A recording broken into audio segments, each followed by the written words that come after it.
Welcome to Vienna, Austria in 1936 and the Phantom Love Plot. First, we meet Malvine Laufer. She was an attractive, successful woman in Vienna. She became a widow in 1928 and inherited a large income. She lived in comfort in a luxurious flat. She was also the proprietor of a popular cafe or coffee house in Vienna, which attracted artists and writers. The cafe was in an affluent part of the city, as was her flat. She was a shrewd businesswoman until she reached her late 40s. Her husband's death had left her alone. So, a couple of years later, she was overjoyed when her niece, Charlotte Mayer, wanted to come for a visit. At that time, Malvine was said to be a plump woman of 47.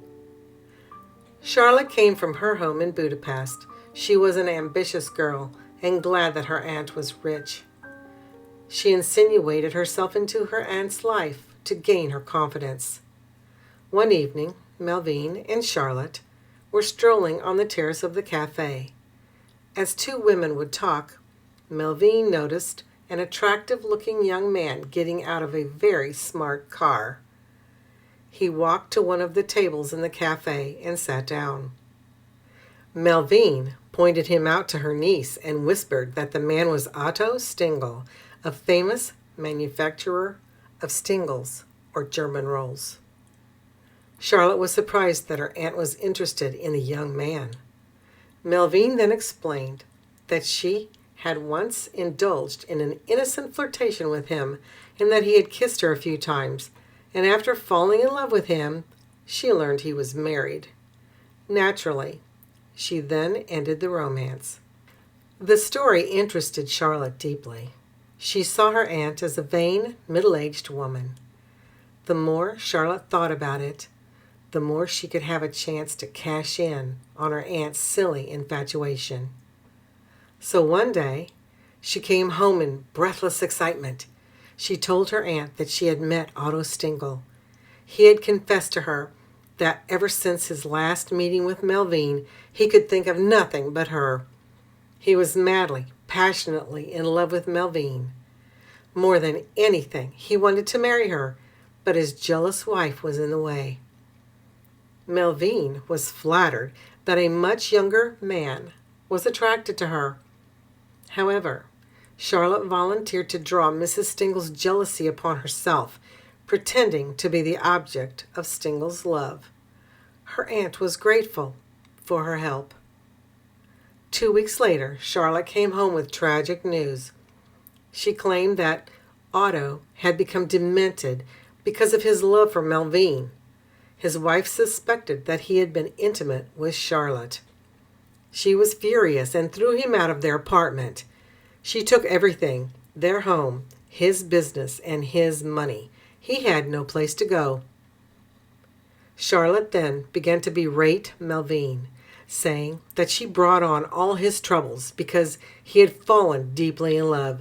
She said that Malvine had a duty to help him in his misfortune. Malvine was rather pleased that a young man should become so distraught because of her. She was full of sympathy and tenderness for Stingl, as she affectionately called him. She then questioned how she could help. Of course, Charlotte was ready with a solution. Malvine should rent the studio flat, which occupied the top story of a house where Charlotte went daily to her studies at the Graphical Institute. The manager of the institute, she said, would look after Stingl and nurse him if he had another attack. This seemed a convenient solution to the problem, so Malvine gave Charlotte 1,500 shillings to rent the flat and buy the necessary furniture. Malvine also ordered valuable Persian rugs, paintings, china and glassware, curtains, cushions, and many other expensive furnishings for her young love. She wanted him to be comfortable so he could get well, and where one day she could meet with him. Meanwhile, Charlotte married a musician she had met. Malvine showered them with expensive wedding presents and wished them every happiness. A few weeks later, Charlotte gave her aunt a pessimistic report about Stingl. All this time, she had told Malvine that a meeting with her love might be disastrous for him. She said, "He may become agitated seeing her again, and it may bring on another attack, possibly a fatal one." So Malvine refrained from seeing her lover and continued to be contented with Charlotte being the go-between. A few days later, Charlotte told Malvine that she had found a surgeon willing to operate on Stingl. He said that removing certain glands would cure his derangement and that his charge for the operation was only 800 shillings, or 8,700 today. Malvine was only too happy to pay for the operation. The following month, she received a report that the operation was not successful and another one was needed, and that Stingl would have to be placed in a private mental home. Malvine agreed again. After that, there was the cost of all the psychoanalytical treatment from only the best analyst. Malvine again cheerfully paid. Now, are we beginning to see how devious Charlotte was? A month after that, Charlotte again told her aunt that the treatment was not a success, and he would have to go abroad for an operation by a foreign specialist. Malvine again paid all the large sums, but she asked to see Stingl before he left. Charlotte refused gently and said that the doctors feared that his love was so great that he would have a relapse. Finally, Malvine wanted to see Stingl, the love she had sacrificed so much for. She didn't keep a log of all she had spent supporting him and paying for doctors, treatments, medicine, food, rent, and clothing. She only knew that the amount was much larger than she could justify, much larger than her income. She insisted on seeing him. Her niece said he was too weak and high-strung to see her, but he longed to hear her voice on the telephone. One day a man with a husky voice called to talk to Malvine. He claimed to be Stingl. Day after day they spoke of their love, each day more ardent than the last. Malvine was content to talk to him, but she was bothered by how hoarse his voice was. Charlotte quickly explained that during one of his fits he attempted suicide by swallowing poison, which permanently damaged his vocal cords. Charlotte had thought of everything. 6 years passed, and the strange romance continued. During that time, Malvine had paid out 65,000 shillings. But to Charlotte, even that exorbitant amount was not enough. Charlotte one day told her aunt that Stingl needed money so badly that he had forged her signature on a 2,500 shilling draft. If Malvine did not pay the money, there would be a scandal and Stingl would have to go to prison. This terrified Malvine. She sold her jewels to get him out of trouble. She moved into a smaller flat and had her valuable furniture put in storage. Charlotte, of course, was very willing to help her arrange everything. To make matters worse, the lease on the cafe had expired and Malvine had no money to renew it. So she gave up the cafe, which was her last source of income. And then her beloved Charlotte suddenly disappeared. One day, Malvine received a letter from her. It was a frantic plea for help. Charlotte wrote that she had been in jail for being involved in a forgery that Otto Stingl was charged with committing. The sweet aunt sold the few jewels she had left and sent 1,500 shillings to Charlotte. Malvine had absolutely nothing left. Everything was gone. She was a nervous wreck and unable to earn a living.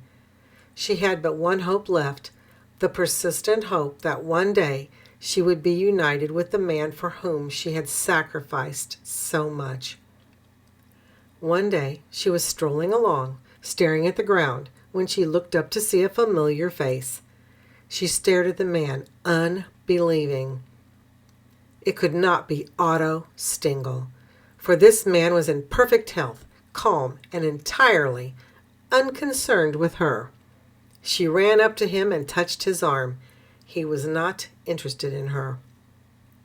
Malvine called him her darling and asked him to come home with her to talk things over calmly.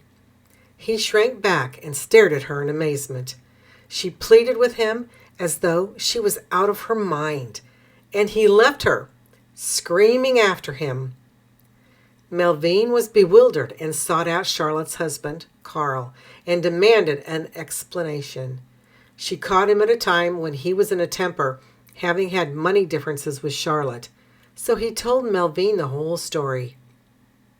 Malvine was shocked and almost out of her mind. She went to the district attorney and told him how she had been swindled by her niece, whom she had trusted and loved. Charlotte and her husband were arrested and placed on trial, charged with swindling. Out of the trial came the details of Charlotte's cunning betrayal. In reality, Otto Stingl was always a happy husband and father. The money for his flat, Charlotte pocketed. She took all the possessions that Malvine bought to furnish it and transferred them to her own flat, which she occupied with her husband. Charlotte admitted at the trial that she was surprised at how naive her aunt was, but she had assumed that her aging aunt was an easy mark. The man that Malvine talked to on the phone was Charlotte's own husband and accomplice, Carl. When Malvine received flowers almost daily, she was flattered, but it was Charlotte who had arranged a standing order at the florist. Remember that Malvine had put her furniture in storage. Well, Charlotte was so devious she sold the furniture from storage and kept the money. Charlotte was living high off Malvina all the time.